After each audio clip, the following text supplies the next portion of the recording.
오늘도 인사를 드려보고 있는 크립토 마토, 지정학적인 난장판은 이어지고 있습니다.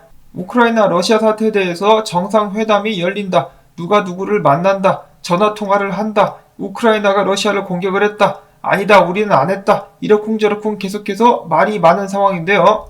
사실 별다른 진전은 없습니다. 그냥 고래 싸움에 새우등 터진다고 비트코인만 작살나고 있는 그런 안타까운 상황이 이어지고 있는데 38,000달러를 다시금 내주게 되면서 37,916달러까지 내려오면서 추가적인 하방 압력에 직면하고 있는 비트코인입니다.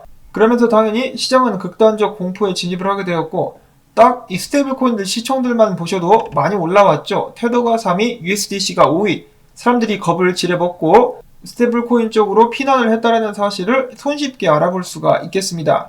자, 언제까지 암호화폐 시장의 공포는 계속될 것인가? 암호화폐 시장이 하락장에 진입했다라는 의견들이 쏟아져 나오고 있는 가운데 비트코인 가격이 힘을 못 쓰자 비트코인을 까는 사람들, 목적을 높여가지고 비트코인을 비난하고 나섰다라고 합니다. 특히 블랙스완의 저자 같은 경우는 비트코인이 완벽한 호구들의 게임이다라고 하면서 비트코인 투자자들을 싸잡아가지고 욕을 하는 그런 모습이 보여졌었는데요. 그는 이것 봐라, 비트코인은 인플레이션에 대한 해지도 아니고 주식에 대한 해지도 아닐 뿐더러 지정학적인 위기에 대한 해지도 아니다. 그냥 호구들이 사는 호구 게임이다라고 다시 한번 비트코인을 까내렸습니다. 그런데 정말 어처구니가 없는 것은 지난 몇 년 동안에 인플레이션이 오른 퍼센티지보다 비트코인 상승률이 훨씬 더 높다라는 것은 모두가 아는 사실인데 본인에게 유리한 기간만 딱 집어가지고 비트코인을 폄하하는데 사용을 하고 있다. 정말 치사한 양반이라는 생각이 드는데요. 자, 그러면서 그는 또 다른 대책, 인플레이션이라든지 양적 완화로 인해서 오는 달러 가치 및 법정 통화들의 가치 하락에 대한 대책은 전혀 제시를 하지 못하고 있습니다. 소위 말해서 아가리만 그냥 졸라게 털고 있는 그런 상황인데요. 자, 캐나다의 예를 보도록 하겠습니다. 캐나다 사람들이 최근에 화들짝 놀래가지고 은행에서 앞다퉈서 돈을 인출하고 있다고 합니다. 언제든지 정부가 법원 명령 없이도 은행 계좌를 동결할 수 있다는 것을 알게 된, 그것을 깨닫게 된 캐나다 시민들이 화들짝 놀래가지고 계속해서 돈을 엄청나게 뽑아가지고 손에 들고 있다는 것이겠죠.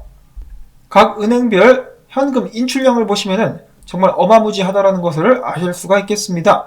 그리고 설상가상으로 캐나다의 주요 은행들의 시스템이 다운되는 사태가 발생하면서 캐나다 국민들이 기존 은행 시스템과 정부에 대해서 신뢰를 점점 잃어가고 있다는 사실을 유추해 볼 수가 있겠습니다. 일단 캐나다에서 이러한 예가 나왔기 때문에 다른 나라에서도 이와 같은 걱정을 하지 말란 법이 없겠죠. 이런 상황 속에서 자유를 상징하는 비트코인은 지금 당장은 좀 기가 죽었을지 몰라도 대안으로 결국 떠오를 수밖에 없다는 생각이 듭니다. 다음으로 해서 3에로스 캐피탈의 CEO 슈주는 최근 트윗을 통해서 투자자들이 이번 주기에 비트코인을 매도하는 대신 보유하고 있는 이유에 대해서 자신의 의견을 밝혔습니다. 온체인 데이터를 봤을 때 비트코인 가격이 떨어짐에도 불구하고 많은 사람들이 비트코인 존버를 선택하고 있는데 내가 봤을 때는 이 사람들이 과거 2017년도에서 18년도 때 비트코인을 샀다가 손절치고 나서 나중에 급등 후 크게 후회했었던 사람들인 것 같다. 그때의 경험을 바탕으로 교훈을 배워가지고 이제는 손절을 치기보다는 존버를 하기로 선택한 것이 아니겠느냐라는 유추를 하기도 했었습니다. 이어서 멕시코 3대 부호 억만장자인 살리나르 회장 같은 경우는 비트코인에 대해서 자신의 의견을 밝히기를 비트코인 팔 생각은 접어버리고 낮은 가격에 계속해서 매수를 하라. 그러면서 보유 물량을 늘려가게 된다면 언젠가는 나에게 감사하게 될 날이 오게 될 것이다 라고 이야기를 했습니다.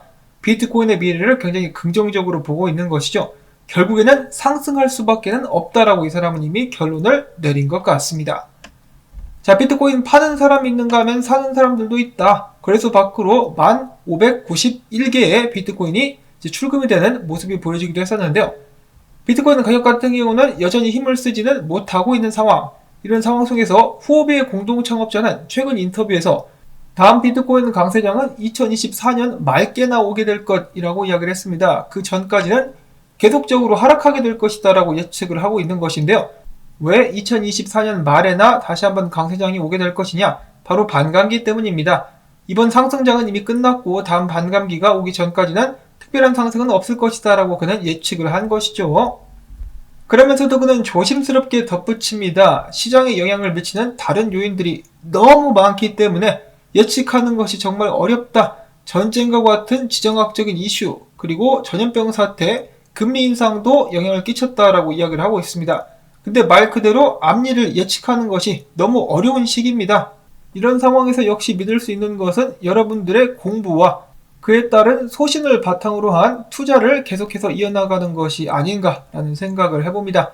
비트코인에 대해서 신뢰가 있다면 지속적인 투자를 이어나가면 되는 것이고 아니면은 그냥 도망가야죠. 이어서 FX 프로 수석 재무분석가도 이야기하기를 암호화폐 겨울이 또 온다. 금리 상승과 개인 저축 감소가 암호화폐 시장에 영향을 끼쳐가지고 2018년도에 있었던 크립토 겨울이 또다시 불어닥칠 것. 그럼에도 불구하고 하락폭이 깊지는 않을 것인데 왜냐? 이 시장이 그만큼 더욱더 성숙해졌기 때문이다. 만약에 비트코인이 2만 달러에서 2만 5천 달러까지 내려온다. 그러면 더욱더 많은 사람들이 들어오게 될 테지만은 내가 봤을 때는 3만 달러까지만 하락할 가능성이 더 높아 보인다라고 하면서 3만 달러가 바닥이 될 것임을 시사했습니다. 그러면 큰 그림으로 봤을 때 쌍바닥이 찍어지는 모습이 보여지게 되는데요. 그 후에는 비트코인이 과연 상승할 수 있을 것인가? 다음 분석으로는 분석가 알리 마르티네즈가 비트코인 휴먼 흐름 지표를 통해서 다음과 같은 분석을 남겼는데요. 휴먼 흐름 지표는 시가총액과 연간 휴면 기간을 유지한 평균 일수를 나눈 값으로 달러 가치로 표시가 된다고 하는데 지금 25만 아래로 떨어졌고 현재 22만 8천 수준인데 일단 25만 아래를 하회한다는 것은 지금이 비트코인 매수 적기라는 시그널이다라고 이야기를 했습니다. 자, 이 지표가 얼마나 도움되는 지표인지는 모르겠지만은 그렇다라고 하고 다음으로는 분석 넘어가 보도록 하겠는데 분석이 그닥 긍정적으로 보이지는 않는 그런 상황인데 자, 비트코인 지지 구간을 깨고 내려와가지고 베어리시 리테스트를 하는 듯한 모습이 보여지고 있습니다. 하락에 이은 저항 확인하는 단계로 보여지고 있는 가운데 비트코인이 하락세를 마무리 짓고 반등하려면 일단 39,500달러 위까지 올라와서 안착을 해줘야 된다라고 매튜 하일랜드 분석가는 이야기를 하고 있는데 얼마 전에 많은 사람들에게 희망을 안겨다 줬었던 비트코인 역 헤드앤숄더는 물 건너갔습니다. 다시 한번 저항 확인을 하게 되면서 계속해서 가격이 떨어지고 있는 비트코인 안타까운 그런 상황이 이어지고 있습니다. 자, 이렇게 안타까운 상황 속에서 비트코인은 이미 3달 연속으로 하락을 했었죠. 11월 달부터 시작해가지고 12월, 1월까지 만약에 이번 달에도 하락을 하게 된다. 하락으로 봉이 마감하게 된다. 그러면은 월봉 기준으로 비트코인은 4달 연속 하락하게 됩니다. 과거에 4달 연속으로 비트코인이 하락했을 때 큰 추가 하락이 뒤따라 왔었기 때문에 이번에는 부디 그런 상황이 없었으면 좋겠는데 그렇게 하기 위해서는 2월달 말까지 비트코인 가격이 38,500달러 위로 올라와 줘야 된다라고 이야기를 해보고 있습니다. 자, 지금 전체적인 상황으로는 좀 찝찝한 그런 상황인데요. 만약에 러시아 우크라이나 문제가 해결이 된다 그러면은 안도 랠리가 그나마 좀 나오게 될 수 있지 않을까라는 희망을 가져볼 수가 있겠는데 그러면 아마도 이런 모습이 되지 않을까라는 생각을 해봅니다. 이런 식으로다가 아직까지도 희망 회로를 이어가고 있는 분석가들이 있는데요. 자, 과거 이런 추세를 맞춰봤을 때 그 자리가 반등이었었고 그때부터 상승이 이어졌었기 때문에 이번에도 그렇게 되지 않겠느냐. 희망 회로이긴 한데 좀 어거지성 희망 회로가 아닌가. 이런 희망 회로는 거의 이제 물봉 같은 희망 회로가 아닌가라는 생각을 해보고요. 그나마 좀 이성적인 희망 회로를 돌려보자면은 프랙탈을 봤을 때 과거에도 이런 적이 있었다. 그래서 지금 좀 더 추가 하락이 오게 될 수는 있겠으나 쌍바닥을 찍게 되면서 상승하게 될 수 있지 않을까라는 희망 회로를 돌려보고 있다라고 합니다. 자, 거시경제와 지정학적인 뉴스에 달렸다라는 생각이 들고요. 이어서는 기타 뉴스들을 보도록 하겠습니다. 말도 많고 탈도 많은 테다사가 스위스의 루가노시를 유럽의 암호화폐 수도로 바꾸게 될 것이다 라면서 해당 도시에 대한 투자 계획을 다가오는 3월 3일 발표하겠다라고 밝혔습니다. 다음으로 러시아 재무부가 러시아 정부에 암호화폐 규제법 초안을 제출했다는 소식이 나왔는데요. 원래 러시아에서 비트코인을 통화와 같이 취급하겠다라는 그런 정보가 나왔었는데 중앙은행을 의식한 탓인지 암호화폐를 통한 결제는 금지하는 내용을 포함하고 있었다라고 합니다. 그래도 일단 러시아 내에서 암호화폐 투자는 합법화가 이루어지게 되는 것 같고요. 더 나아가서는 국제 무역을 할 때 러시아가 비트코인을 활용하는지 그것을 한번 지켜봐야 될 것 같습니다. 다음으로는 국내에서는 조용한데 해외에서 난리가 난 소식. KB자산운용이 암호화폐 관련된 펀드를 출시할 예정이다. 그러면서 비트코인 관련된 현물 및 선물에 투자하는 ETF로 구성된 재간접 펀드가 나오게 될 것이다 라는 소식이 나왔는데요. 해외에서는 한국에서 가장 큰 은행이 비트코인 현물 ETF를 출시한다라고 하면서 떠들썩하게 관련된 소식을 부풀려가지고 전하고 있다라고 하네요. 이어서는 좀 부러운 소식입니다. 자, 이더리움 같은 경우도 고점 대비 가격이 많이 하락했는데요.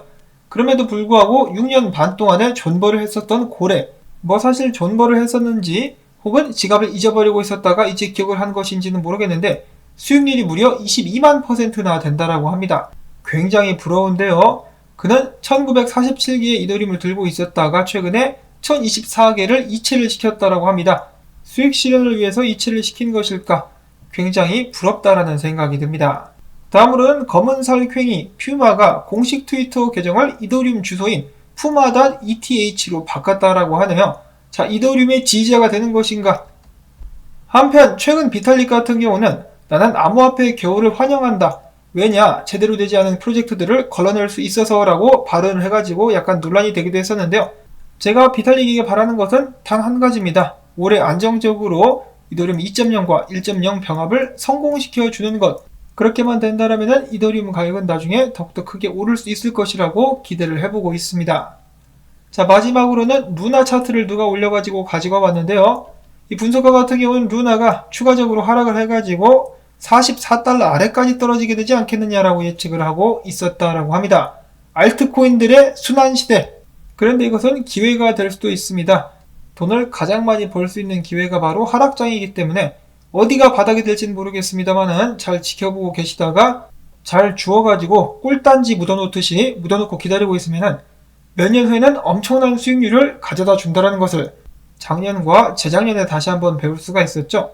그렇기 때문에 무리하지 마시되 장기적인 관점을 계속해서 유지하시면서 투자를 이어나가실 수 있기를 바랍니다. 아무리 포장을 하려고 해도 하락장에는 스트레스를 받을 수밖에 없죠. 이럴 때일수록 건강관리, 멘탈 관리에 유의하실 수 있기를 바라면서 오늘도 토마토밭 도와주기 광고 영상 제작 및 좋아요 클릭 부탁을 드리며 저는 다음에 새로운 소식 가지고 인사를 드리도록 하겠습니다. 안녕히 계십시오.